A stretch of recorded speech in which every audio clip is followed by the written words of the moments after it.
In this news roundup of the week for 10th of May 2024, today is the day when there's supposed to be agreement on a new global pandemic treaty.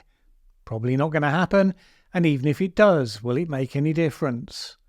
Donald Trump promises to give the US oil industry exactly what it wants if it can only stump up a cool $1 billion towards his campaign fund / legal bills. And as the UK's governing Conservative Party stares its forthcoming defeat in the face, talk is rife of plans for a new populist political party to replace them once and for all. In our current polarised world, there's not much that people agree on. One thing I think we probably do all agree on is that no one is in a hurry for another pandemic to come along anytime soon. You would hope at least that if the worst came to the worst, and if it did, we would have at least learned a few lessons from the mistakes made during COVID, so we would be better placed to respond. That, however, would require us to have learned lessons. And really, although a few people have said, yeah, we got X wrong, mostly people are even more sure that they were right all along, which means that probably a new pandemic, regardless of how it differs from COVID, would be treated as chapter 2 of exactly the same story, with everyone already bunkered into their positions. Now, why are we talking about this now? Well, 2 reasons. The first prompt is what's been going on with bird flu, which is one of those viruses that's always threatening to turn into something that could spread amongst humans and would become a real problem if it did. It has certainly jumped an important species barrier in the last few months. Avian flu is currently spreading amongst dairy cows in America. The first state where bird flu was detected was Texas. Now, normally you would expect that when something like that happens, everyone works together to identify the scope of the problem and works together to isolate it. However, Texas has not invited the US Center for Disease Control and Prevention to work on the issue. Texas Agriculture Commissioner Sid Miller said, "It's overreach. They don't need to do that. They need to back off." Many of the farmers there actively don't want federal health officials on their property. Indeed, the Texas Health Department has said it's open to working with the CDC, but it hasn't found a single dairy farm that's interested in taking part. If there is a real risk of this virus making the jump to humans, that is a situation that kind of makes it more likely. CDC Principal Deputy Director Nirav Shah said, "We've all seen how a virus can spread around the globe before public health has even had a chance to get its shoes on."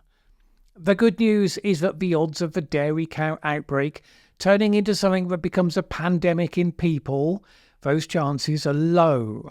But then, as we learn over and over again, things with a small chance of happening, but with major consequences if they do, well, it pays if you take them seriously, because it's a big world with many, many things happening in it. Things with a 1 in a million chance of happen all the time.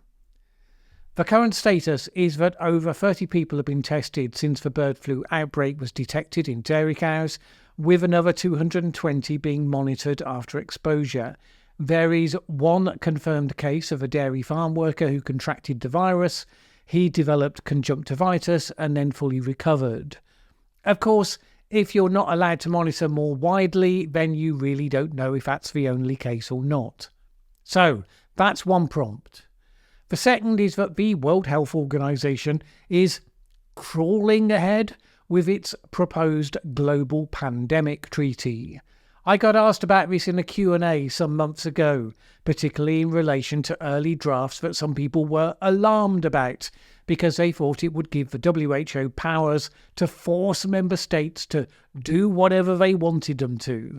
My response then was to say that things get put in drafts like this all the time, but there is no nation state that would sign up to giving away its sovereignty in that way. It's just not in their interest.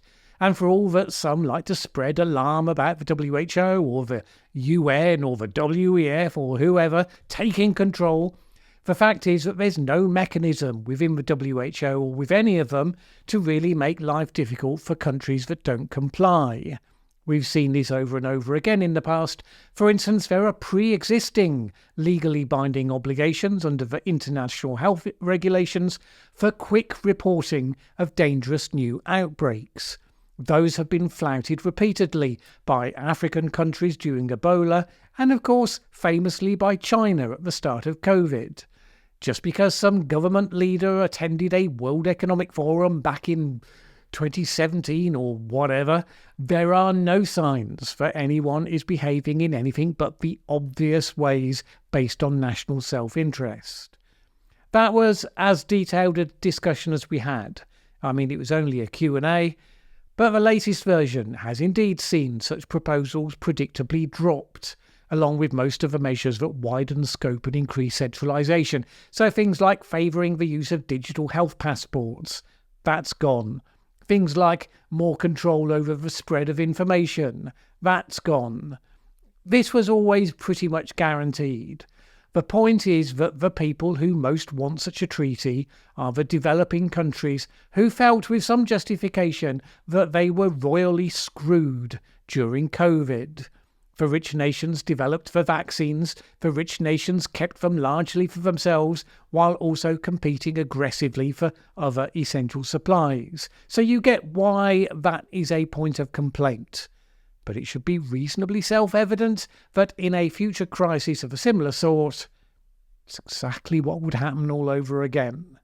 And a way to deal with that isn't for some global treaty that everyone signs, because such things get ignored when a real crisis comes along, but commitments to build capacity in those countries to be able to be more self-reliant in that situation. Now, look, that's easy to say, it's expensive to do, but that is the nature of the problem to be solved.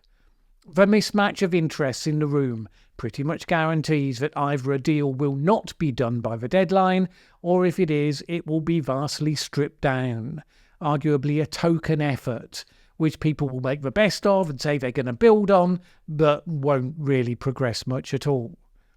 Reporters on the process said that negotiations had never really gathered momentum, even from the start. Countries had simply rehearsed the same arguments without actually resolving any of them. Rich countries have refused to sign up to requiring the sharing of intellectual property on products such as vaccines, insisting that such approaches had to be voluntary, which obviously doesn't require a treaty. Sharp divisions between North and South have also made progress impossible. One delegate was quoted by Politico as saying this: "Some of the delegates from the South will not even hear a proposal that comes from the EU." Kind of a legacy of the lack of trust based on the real-world behaviours during COVID, amongst other long-standing disputes. At the same time, another official said this: the same people in the US and Europe who were singing Kumbaya in 2020 are now saying something else in the negotiations.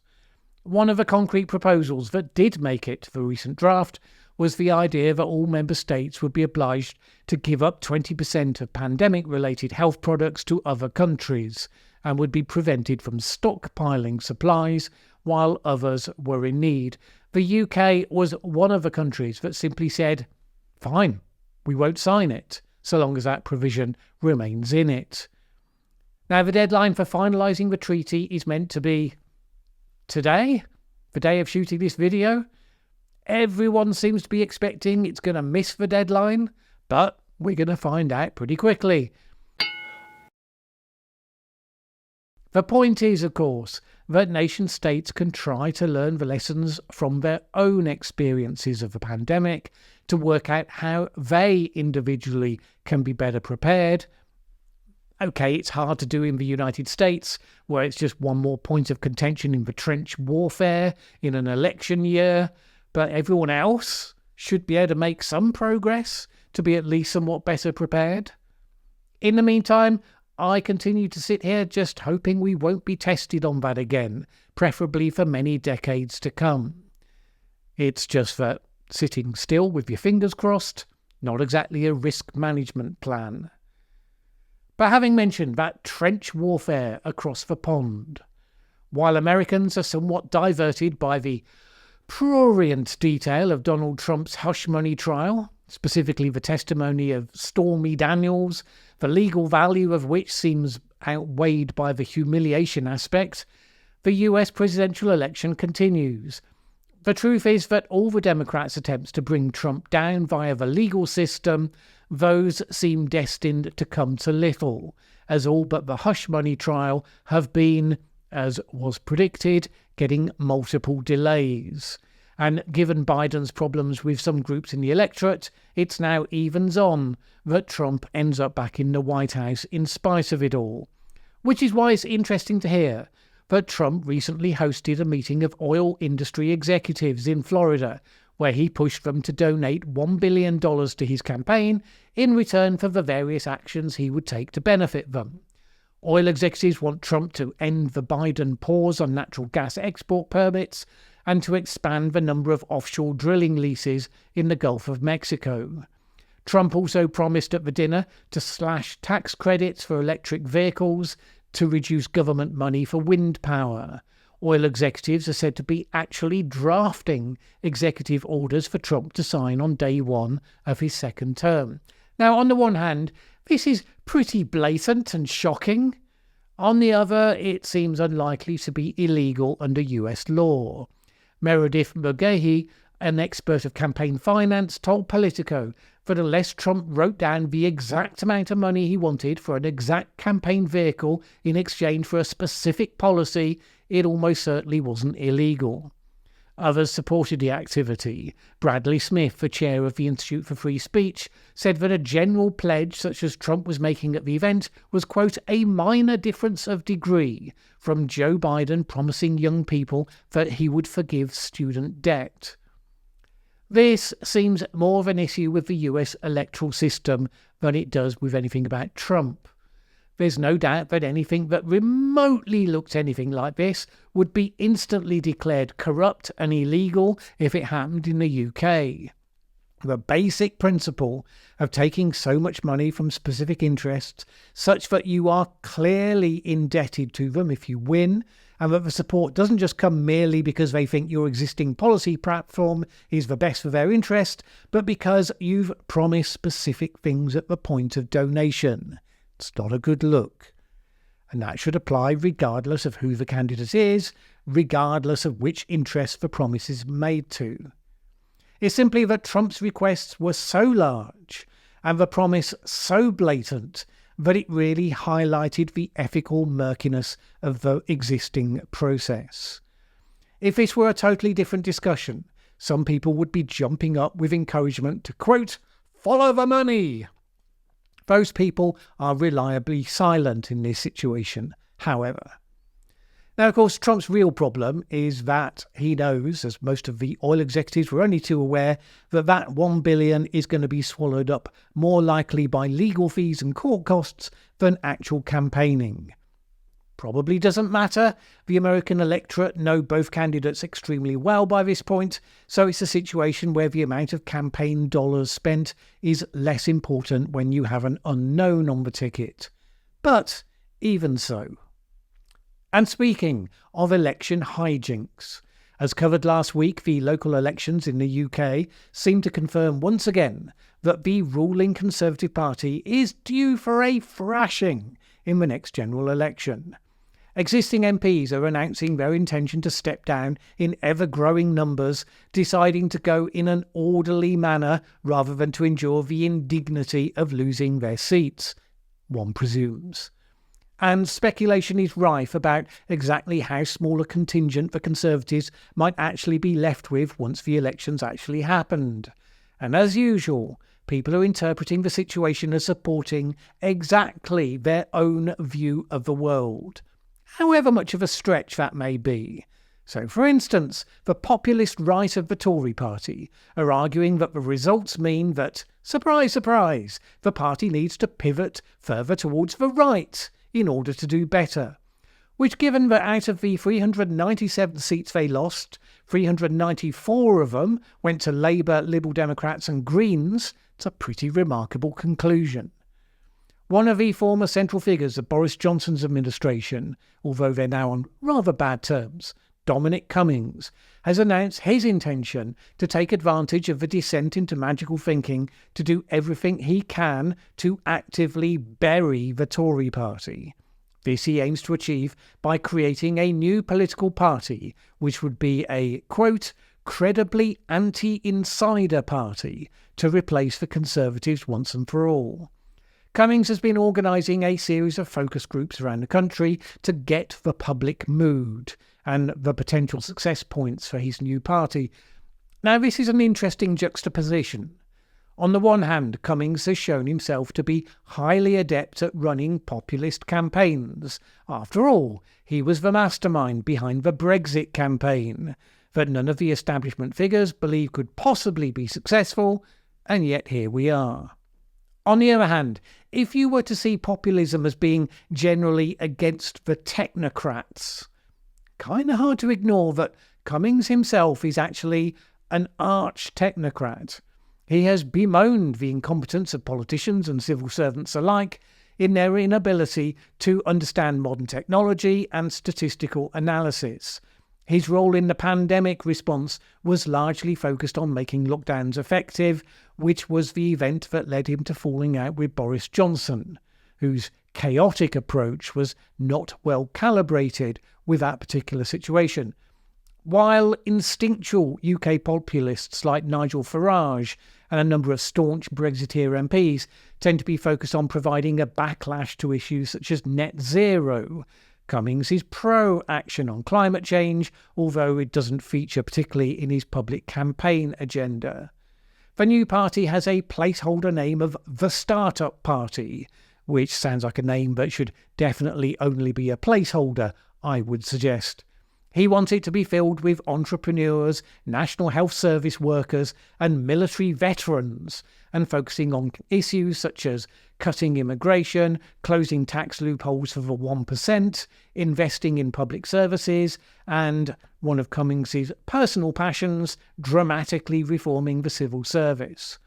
He wrote a while ago on his Substack that his aim is to move quickly in the wake of the election, assuming it turns out to be the Tory route that has been long predicted.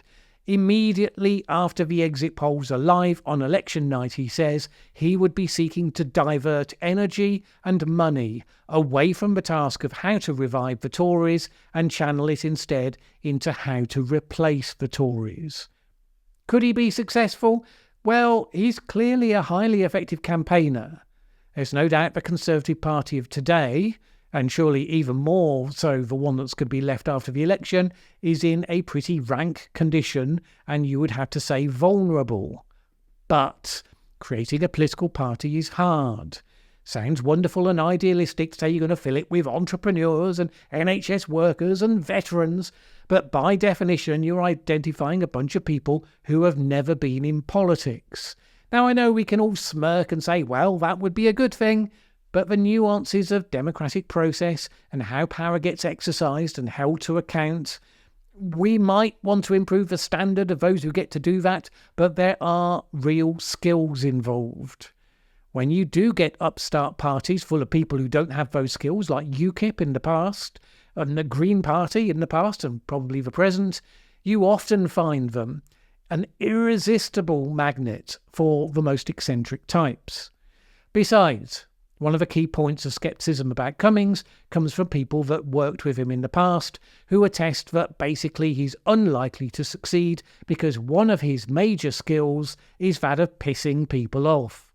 One senior Tory Brexiteer MP anonymously told the Politico website this: a political party actually needs to be collegiate. Who would want to stand for election for his party? Almost everyone who has ever worked with Dominic Cummings has come away saying awful things about him. Mind you, whichever MP that was, they do kind of have an incentive to talk down his chances of success. So we will simply have to wait and see. In the meantime, the would-be populist alternative to the Tories, Reform UK, which may or may not end up being led by Nigel Farage at some point, it still wants to follow its own passions and instincts. maybe it will be the one to emerge as a successor party. But its predecessors in style and positioning have tended to be only spoilers, taking votes from the Tories without making a breakthrough themselves, and it's hard to see anything different this time. It's largely a feature of the UK's first past the post election system, which makes it really hard for small challenger parties to reach the threshold to actually get members of Parliament elected. If the Labour Party fails to get a majority and has to go into coalition with the Liberal Democrats, perhaps the price of that coalition would be exactly such election reform. But right now, the polling numbers suggest that's not going to be an issue for Labour. It's not over until it's over. We'll just have to wait and see how it plays out. My thanks as always to the people who support this channel on Patreon. As you know, could not do this without that support. If you would like to add yours, head on over to patreon.com/Mallen Baker. It is always appreciated. Either way, have a great week. See you next time.